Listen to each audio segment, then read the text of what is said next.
Buenas chicos, ¿qué tal estáis? Espero que estéis todos muy bien.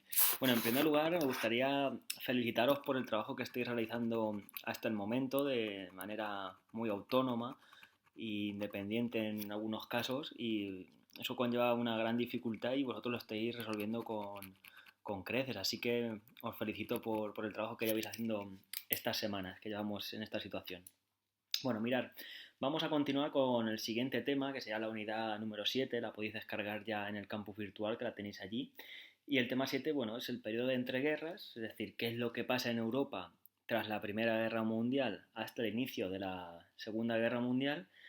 Y al hablar de entreguerras tenemos que hablar, por tanto, también del ascenso de los fascismos. Por tanto, ese tema se llama así, el periodo de entreguerras y el ascenso de Hitler, de Mussolini y de Stalin al poder.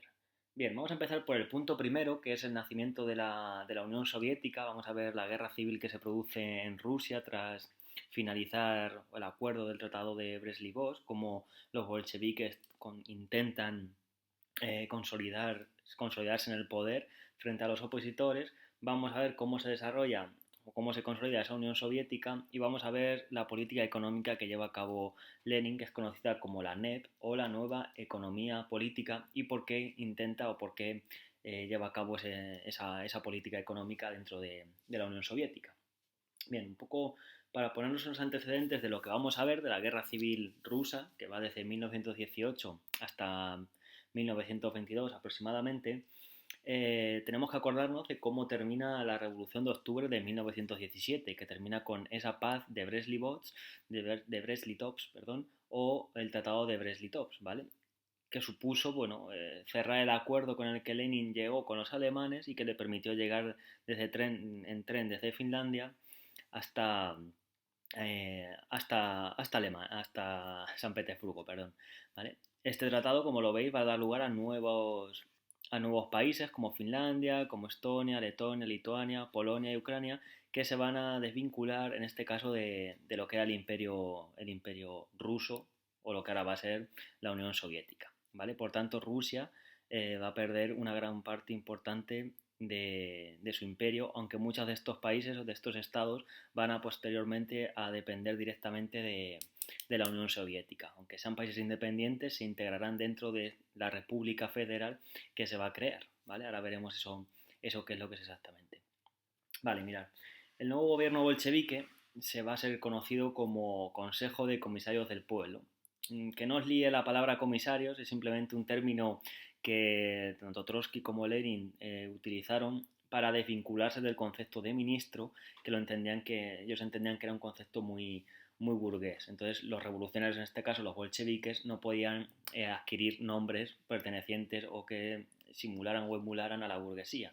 Por tanto, en lugar de llamarse ministros, van a llamarse comisarios, ¿vale? Pero vamos, lo que es un nuevo gobierno que se va a formar en Rusia, ¿vale? Es el Consejo de Comisarios del Pueblo o el Consejo de Ministros de Rusia. Va a estar presidido por Lenin y, bueno, tendrán que hacer frente a una guerra civil que ya os digo que se va a desarrollar desde el 18 hasta el 22 aproximadamente, aunque en el año 1921 ya está prácticamente terminada. Bien, en este periodo se van a enfrentar, aunque aquí ponga 20 no le hagáis caso, ¿vale? Esto está mal, ¿vale?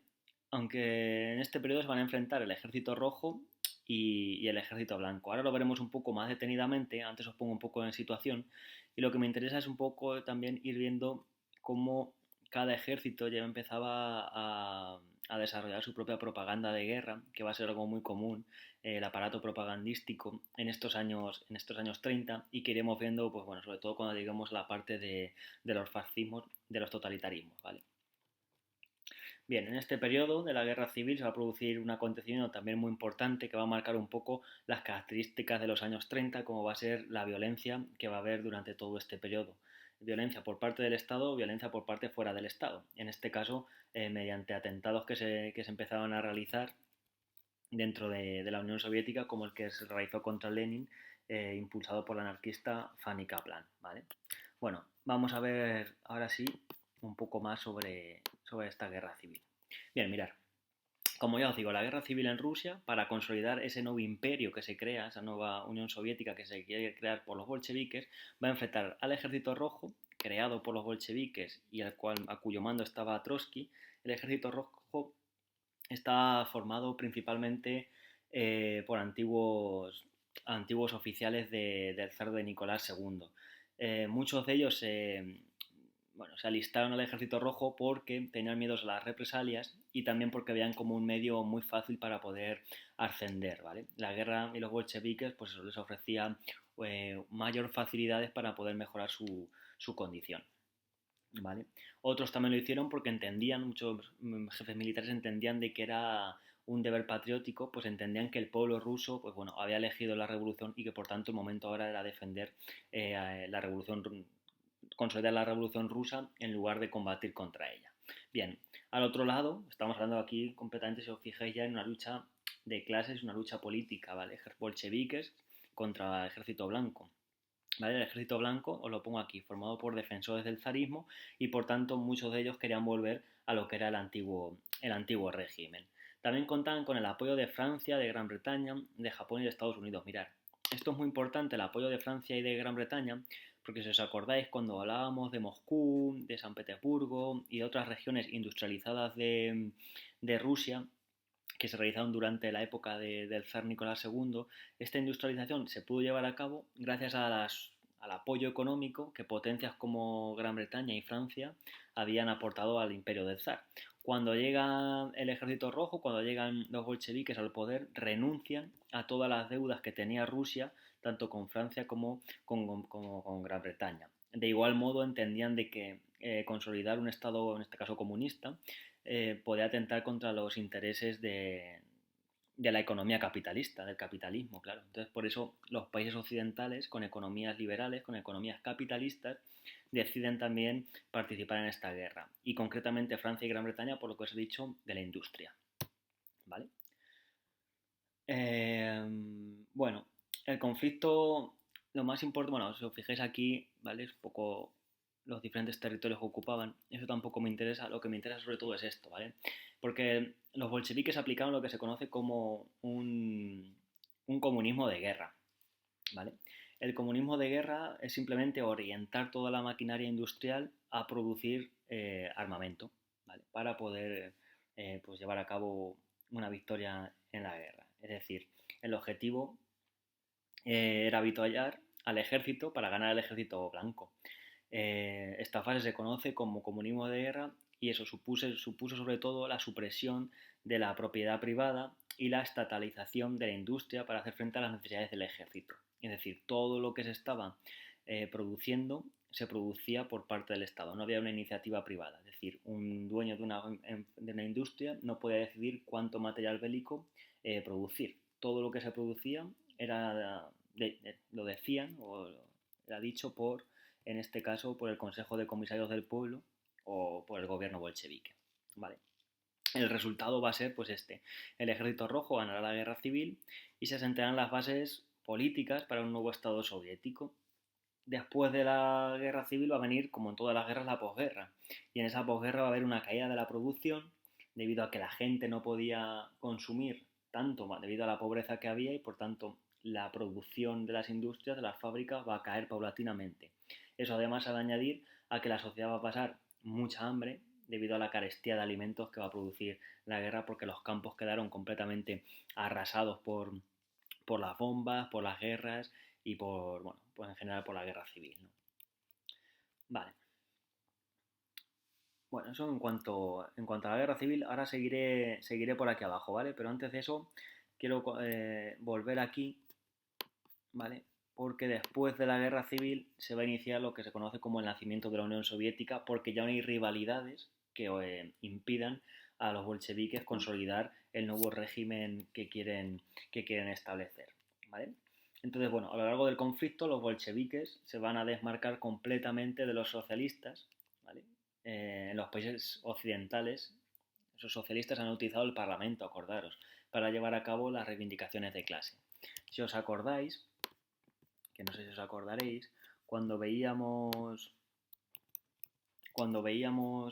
la ideología del movimiento obrero, veíamos que encontrábamos a los marxistas y a los anarquistas. Dentro de los anarquistas, anarcosindicalistas y anarcocomunistas, porque tanto lo que producían como los medios de producción entendían que debían ser para todos, era común, de ahí el nombre de comunistas, y dentro del marxismo únicamente estaban los socialistas. Bien, pues ahora con el triunfo de la Revolución de octubre del 17, dentro de los socialistas se van a desmarcar lo que son los comunistas. Acordaos que los socialistas, los socialdemócratas entendían de que debían utilizar el Parlamento para llevar a cabo las reivindicaciones del movimiento obrero. Bien, pues ahora los comunistas entienden de que no es necesario pasar por esa fase de reivindicación del Parlamento y hay que llevar a cabo directamente lo que es una dictadura del proletariado, que es la última fase de la que hablaba Karl Marx, ¿vale? Entonces los partidos comunistas se van a crear a partir de 1917. Antes no existían, ¿vale? Esa va a ser una de las diferencias y de lo que aparece ahora con la Unión Soviética. Bien, la extensión de la Unión Soviética, si os fijáis, pues se podría decir que era uno de los territorios más extensos o más grandes de todo el mundo, incluso más grande que China y más grande también que Estados Unidos o prácticamente a la par que Estados Unidos. ¿Vale? Los bolcheviques eliminarán la Duma, obviamente no creían en el Parlamento, lo acabo de decir, por tanto toda la Asamblea Legislativa se va a eliminar y todo el poder pues, va a pasar en este caso, como dijo Lenin, a 3 de abril a los bolcheviques. Se van a eliminar, por tanto, todas las formaciones políticas que vayan en contra de los comunistas. Anarquistas, socialdemócratas y demócratas liberales van a ser eliminados del mapa. No va a haber, por tanto, partidos opositores al Partido Comunista de Rusia. ¿Vale? Eso es muy importante. Bueno, se forma la Unión de Repúblicas Socialistas Soviéticas, que también lo conocéis como URSS, Unión de Repúblicas Socialistas Soviéticas, ¿vale? Y el nuevo Estado se va a estructurar como una república federal, de ahí el nombre de federativo. Eso quiere decir que va a haber varios estados dentro de un mismo estado, en este caso la Unión Soviética, ¿vale? Es por ejemplo que, no sé si os acordáis que este ejemplo también lo veíamos en otro tema y hablábamos concretamente cuando hablábamos de la Primera República, acordados de la República en España, Primera República Unitaria y República Federalista. Vale, pues el federalismo es que dentro de cada país siga habiendo su constitución y tienen algunas competencias, pero prácticamente están a la orden de lo que diga el poder central, que en este caso estaba en Moscú, ¿vale? Cada territorio, cada república socialista tenía eh, su propia constitución, sus propias leyes, pero respondían principalmente a la principal, que en este caso la de Rusia y concretamente a Moscú, que es donde estaba el poder central, ¿vale? Es como una especie de comunidades autónomas si os queréis hacer así mejor la idea, ¿vale? Entonces la República Socialista Federativa Soviética de Rusia no solo integraba a Rusia, sino que integraba a otras repúblicas, ¿vale? Eso es muy importante, no se nos puede olvidar, ¿vale? Repúblicas entre Rusia, repúblicas del Cáucaso, repúblicas eslavas, repúblicas musulmanas, ¿vale? Diferentes tipos de repúblicas. Por tanto, la URSS era muy heterogénea, no solo en nacionalidades, sino también en cultura, religión, etcétera, ¿vale? Y ya os digo, acordaros que el Soviet Supremo o el Parlamento Supremo o el poder donde se encontraba o se localizaba era en Moscú, ¿vale? Obviamente no eran instituciones democráticas que hubieran sido elegidas por los ciudadanos soviéticos, ¿vale? Todos los organismos que había en Rusia, pues el Parlamento, el Consejo de Comisarios de Pueblo, ¿vale? Las diferentes instituciones que podía haber, ayuntamientos, etcétera, estaban controlados por el Partido Comunista, ¿vale? Que implantó, pues eso, en este caso, un sistema político completamente totalitario. Eh, no era un sistema democrático, obviamente. ¿Vale? Yo creo que hasta ahí me seguís. ¿Vale? Quedaros con esa idea sobre todo del federalismo. Vale, mirar, como hemos dicho, durante la guerra civil se lleva a cabo un comunismo de guerra y posteriormente a la guerra civil se encuentra un periodo de posguerra. En ese periodo de posguerra va a haber un caos económico y un gran descontento social. ¿Vale? Va a haber carestía de alimentos, la producción de las fábricas y de las industrias va a bajar completamente. Bien, pues ante esta situación, Lenin va a llevar a cabo una reorientación de la economía para salir de la situación. Por tanto, él va a sustituir este comunismo de guerra por una nueva política económica. Y esa nueva política económica es muy sencilla de entender, ¿vale? Solo tenéis que acordaros de una cosa. Lenin va a mezclar en esta nueva política un sistema mixto, ¿vale? Acordaos, un sistema mixto en el que incluye elementos socialistas y elementos capitalistas. Elementos socialistas y elementos capitalistas. Elementos socialistas como que el Estado conservase el control de sectores como la banca, la industria, el comercio exterior, ¿vale? Sería algo parecido a lo que ahora en este estado de alarma que tenemos en España, bueno, pues ahora el Estado está controlando prácticamente todo, ¿no? Pues sería algo parecido, ¿vale? Y elementos capitalistas, ¿vale? Permitiendo la propiedad privada a pequeños campesinos, comerciantes e industriales. Esto va a ser clave porque esta nueva política económica, que es un sistema mixto que incluye elementos capitalistas y elementos socialistas, repito, elementos socialistas, control del Estado de sectores como la banca, la industria y el comercio exterior, y elementos capitalistas permitiendo propiedad privada a pequeños campesinos, comerciantes e industriales. Esta nueva política económica mixta, en la que convergen ambos elementos, dura hasta 1926. Cuando llegue Stalin, va a eliminar todos los elementos capitalistas y va a entrar, o va a haber un control total por parte del Estado, ¿vale? Eso va a ser muy importante. Bien. En 1926, o las consecuencias que podemos decir de esta nueva política económica son las siguientes. Eh, en 1926 la economía soviética había recuperado los niveles anteriores a la Primera Guerra Mundial, pero la vuelta al mercado libre había hecho que los precios de productos agrícolas, el pan, la cebada, productos industriales, pues ya fueran automóviles, electrodomésticos, etcétera, habían producido que se incrementase el precio.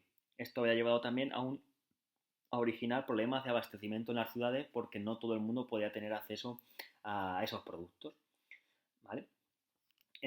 Bueno, mucha parte del Partido Comunista entendió que esa vuelta o la inclusión de elementos capitalistas era una lenta reconstrucción del sistema capitalista de Adam Smith, ¿vale? Entonces, bueno, ese elemento fue utilizado, esa idea de que se está reconstruyendo el capitalismo, fue utilizado por Stalin para eliminar la nueva política económica tras la muerte de Lenin en el año 1924, ¿vale? Y hacer un control total de la economía por parte del Estado, ¿vale? Bueno, eso sería un poco el resumen de estas tres partes de cómo se consolida la Unión Soviética. Más adelante veremos, pues bueno, la época de Stalin, que morirá en el año 1953, ¿vale? Hasta ahí es donde vamos a llegar porque ya iniciaríamos, bueno, ya estaríamos después de la Segunda Guerra Mundial, pero la parte de Stalin la vamos a relacionar con el punto 3 del tema, que es pues la parte de los totalitarismos, fascismos, nazismo y bueno, en este caso el comunismo, ¿vale? Lo veremos en el siguiente punto. Ahora acordaros simplemente de esto, de la guerra civil, quienes se enfrentan, cómo se pasa de una economía de guerra y lo que es la economía de guerra, que es establecer toda la producción industrial para producir armas y otros elementos bélicos, a una economía política, a una nueva política económica que va a llegar hasta el año 26 con la muerte de Lenin y que va a compaginar elementos capitalistas con elementos socialistas o comunistas, si queréis llamarlos de esa manera, ¿vale? Va a ser la única vez que un modelo comunista tenga o integre economías o prácticas económicas capitalistas, ¿vale? Es la importancia que tiene la nueva política económica dentro de este nuevo estado totalitario que se crea, ¿vale? Bueno, chicos, seguimos trabajando esta semana y nada, si tenéis alguna duda, me vais comentando. Espero que estos esquemas que os hago aquí os hayan servido un poco para entender un poco mejor esta parte. Bueno, seguimos, chicos. Lo estáis haciendo genial. Un saludo.